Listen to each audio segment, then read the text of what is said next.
औज़ुबिल्लाहिमिनश्शैतानिर्रजीम बिस्मिल्लाहिर्रहमानिर्रहीम अस्सलातु वस्सलामु अलैका या सय्यदी या रसूलुल्लाह अस्सलातु वस्सलामु अलैका या हबीबल्लाह। अस्सलामुअलैकुम वरहमतुल्लाहि वबरकातुहू। कैसी हैं डियर स्टूडेंट्स? उम्मीद करता हूँ सब लोग ठीक होंगे। अल्लाह पाक जल्ल जलालहू सबको अपने हिफ्ज़ अमान में रखे और सबकी गायबाना मदद अता फरमाए, आमीन या रब्बिल आलमीन। जी तो डियर स्टूडेंट, आज की जो वीडियो है इंग्लिश लर्निंग कोर्स के हवाले से बनाई जा रही है।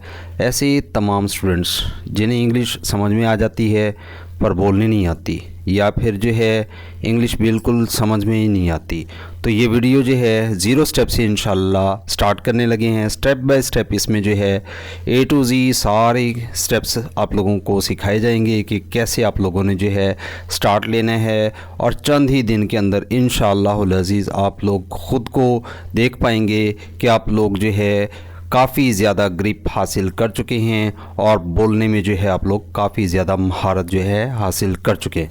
सबसे पहले हमारा रिक्वेस्ट है, जो लोग इस चैनल पे नहीं हैं काइंडली चैनल को सब्सक्राइब करें, लाइक करें, शेयर करें, ताकि इस तरह की तमाम इन्फॉर्मेटिव वीडियोस सबसे पहले आप लोगों तक पहुंचती रहें।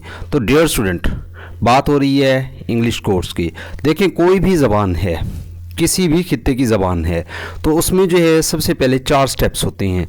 कौन कौन से स्टेप्स होते हैं? नंबर 1, हम सबसे पहले सामने वाले की बात सुनते हैं। जैसे कि आप लोग मेरी आवाज़ सुन रही हैं, इसी तरह मुख्तलिफ़ चीज़ों की आवाज़, कोई भी साउंड हो सकता है, टीचर की आवाज़, घर में वालदा की आवाज़, वालिद साहब की आवाज़, बहन भाई की आवाज़, कोई भी आवाज़ जो है आप लोग पहले सुनते हैं। उसके बाद अगर हम लोग बच्चे को मद्देनज़र रखते हैं कि एक छोटा बच्चा जो अभी बोल नहीं पाता, तो वो सबसे पहले क्या करता है? सुनता है। उसके बाद दूसरा स्टेप आ जाता है बोलने का। वो बच्चा क्या करता है? बोलने की कोशिश करता है, स्पीकिंग करते हैं और कोशिश करते हैं कि सामने वाले को अपनी बात समझा सके। इट्स मीन 2 स्टेप तो हमारे हो गए ये, और तीसरा स्टेप हमारा आ जाता है रीडिंग का, कि जैसे ही बच्चा थोड़ा काबिल होता है तो उसे जो है पढ़ने लिखने के लिए मदरसे की तरफ, मौलवी की तरफ, या फिर जो है हम लोग स्कूल की तरफ जो है उस बच्चे को राग़िब करते हैं और चाहते हैं कि हमारा बच्चा पढ़ लिख जाए। अब उसके बाद जैसे ही वो रीडिंग करता है तो आफ्टर दैट उसके साथ साथ जो है उसे लिखना भी पड़ता है।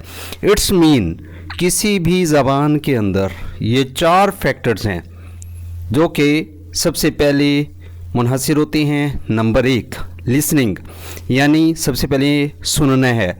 नंबर 2 उसके बाद जो है फिर बोलना है, यानी सुनने के बाद कोशिश करनी है हमने फ़िक्रात को बोलना है, और उसके बाद जो है फिर रीडिंग करनी है, और नंबर 4 पे हम लोगों ने लिखना है।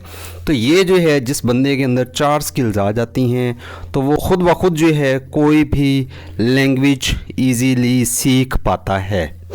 जी तो डियर स्टूडेंट्स, इंग्लिश सीखने के लिए जो है मज़ीद हमें जो है 4 स्टेप से और गुजरना पड़ता है। वो कौन कौन से स्टेप्स हैं? There are 4 main steps for learning English. कौन कौन सी हैं? Number 1 letters.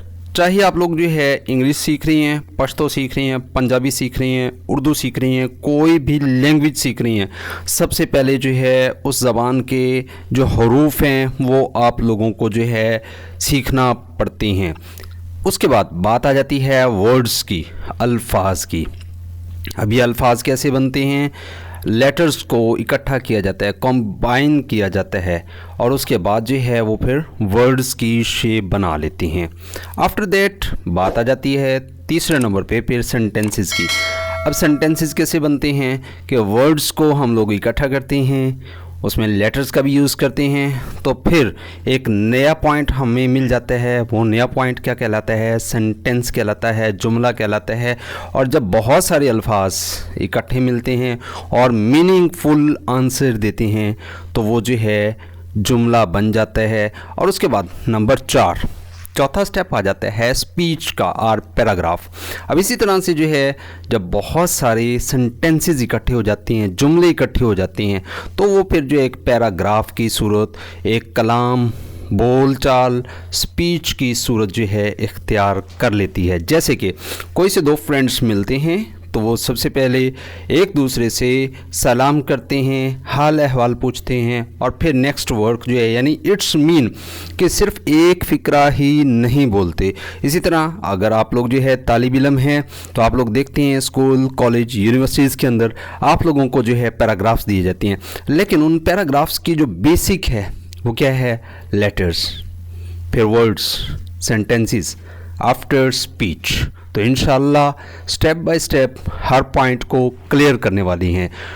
तो डियर स्टूडेंट, पहले स्टेप की तरफ चलते हैं। जो पहला स्टेप है हमारा वो है लेटर यानी हर्फ। सबसे पहले यहाँ पे ये जान लेते हैं कि इंग्लिश में टोटल कितने लेटर्स होते हैं। 26 लेटर्स होते हैं जी इंग्लिश में।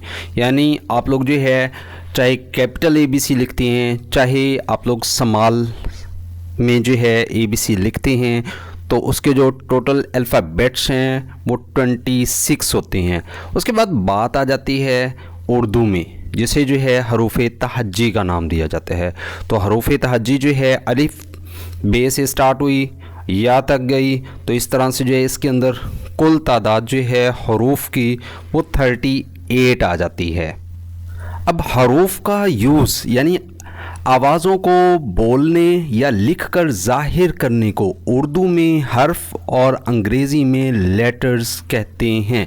और ये जो है दो किस्म के होते हैं। नंबर 1 कैपिटल लेटर्स होते हैं बड़ी ABC, और नंबर 2 जो है स्मॉल लेटर्स होते हैं छोटी ABC। क्लियर हो गया जी। तो व्हाट इज़ वर्ड? लफ्ज़ क्या है? डेफिनेशन की तरफ चलते हैं। A combination of 2 or more letters that has some meaning is called a word। यानी 2 या 2 से ज़्यादा हुरूफ का वो मजमुआ जिसके कुछ मानी हों लफ्ज़ कहलाता है। यानी डियर स्टूडेंट, यहाँ पे बात हो रही है कि कम अज़ कम जो है 2 लेटर्स, 2 हुरूफ अगर इकट्ठे हों और एक जो है लफ्ज़ बनता है। अब जैसे कि का, के, की, को, पर, ने, में, से, तक, उर्दू के अंदर जो है अगर हम लोग इनको मद्देनज़र रखते हैं तो ये सब के सब जो है क्या बन रही हैं?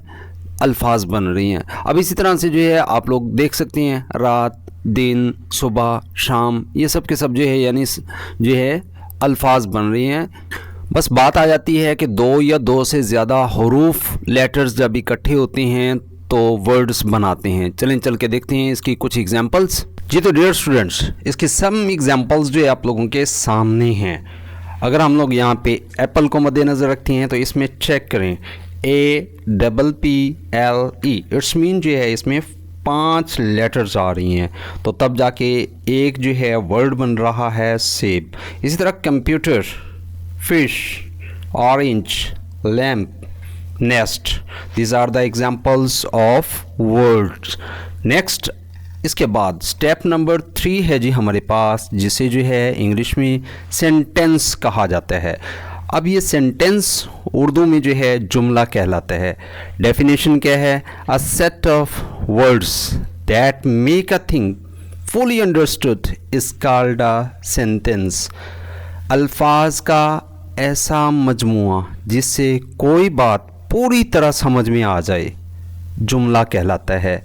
अब इसमें जो है सो सिंपल सी बात है कि जब हम लोग जो है मुख्तलिफ अल्फाज को इकट्ठा करते हैं और तरतीब देते हैं, और तरतीब इस तरह देते हैं कि उन अल्फाज की समझ आ जाए, तो वो क्या कहलाएगा? सेंटेंस कहलाएगा। फॉर एग्ज़ाम्पल, अब यहाँ पे जो है हम लोग एग्जाम्पल्स देखते हैं, तो मैं यहाँ पे कहता हूँ दिस इज़ अ टेबल, ये एक मेज़ है। और दूसरा sentence that is a girl, वो एक लड़की है। तो डियर स्टूडेंट, यहाँ पे एक चीज़ नोटिफाई करें कि टेबल जो है मैंने सेंटेंस के बिल्कुल साथ रखी है, जबकि लड़की को जो है सेंटेंस से दूर खड़ा किया है। अब इसमें जो दिस है, दिस यानी ये का मतलब कि करीब का इशारा है, दिस का मतलब है करीब, और दैट का मतलब है वो दूर की तरफ इशारा है। तो दैट इज़ अ गर्ल, वो एक लड़की है। तो नेक्स्ट इसमें जो है हम लोग आगे चल के देखेंगे कि दिस और दैट का जो है इस्तेमाल भी हम लोग इंशाल्लाह जल्द ही इसमें रीड करेंगे। इस तरह थर्ड एग्जाम्पल है हमारे पास, आई एम अ स्टूडेंट, मैं एक तालिब इल्म हूँ। जी तो डियर स्टूडेंट्स, ये थी सेंटेंसेस की कुछ एग्जांपल्स के सेंटेंसेस किन्हें कहा जाता है और इसकी एग्जांपल्स क्या थी। तो आज के इस फर्स्ट लेक्चर के अंदर हम लोगों ने सीखा कि लेटर्स क्या होते हैं, वर्ड्स कैसे बनते हैं, सेंटेंसेस कैसे बनाए जाते हैं। तो आप लोगों को आज का लेक्चर कैसा लगा, अपनी राय का इजहार करें, नीचे कमेंट करें। अगर आप लोगों को ये लेक्चर पसंद आया तो लाइक और शेयर ज़रूर करें, और जिन लोगों ने अभी तक चैनल को सब्सक्राइब नहीं किया उन सबसे हमारी रिक्वेस्ट है काइंडली चैनल को सब्सक्राइब करें, लाइक करें, शेयर करें। अपना रखें ढेर सारा ख्याल। फ़ी अमानिल्लाह।